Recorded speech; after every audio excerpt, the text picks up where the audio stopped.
Gisa na tayo ng bawang. Sibuyas. Sama na rin natin yung luya.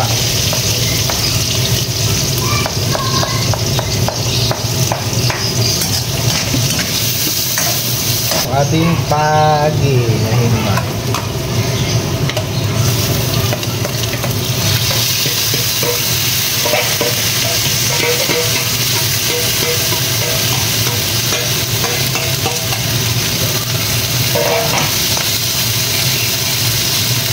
Tuwaluin lang yan ang magpapantay lahat.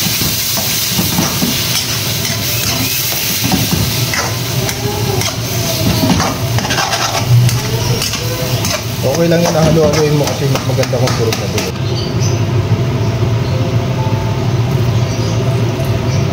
Tapos patuyo-tuyuin lang natin konti. Takpan.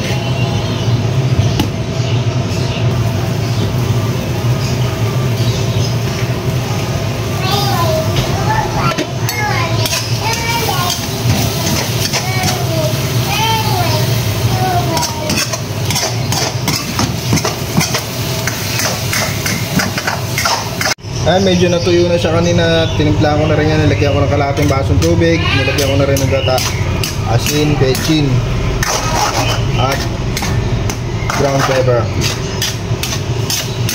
Hindi ko pala na-play, kaya hindi ko na napakita. Medyo pakuloyin ulit natin ito isang beses. At ayan, kumukulo na ng bahagya. Lagyan na natin itong pampatapang. Yan ang magpapalasa dyan. Signature. Gata. Tapos panguli ko na ilalagay ang malunggay. Lalagay na natin ang ating malunggay for finishing touches. Napakarami ng malunggay, oh. Halos katumbas ng dami ng pagi yung malunggay. Napakasarap.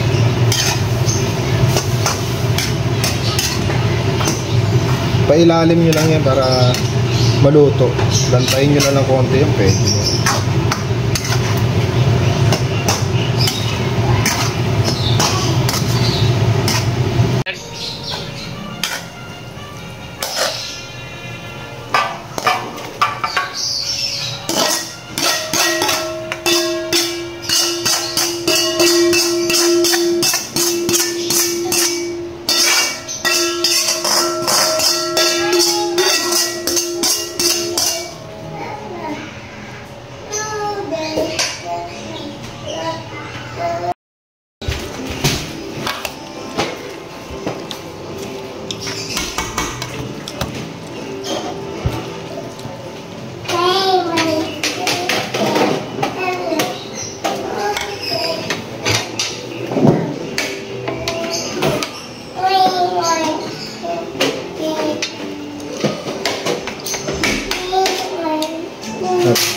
Ayan po.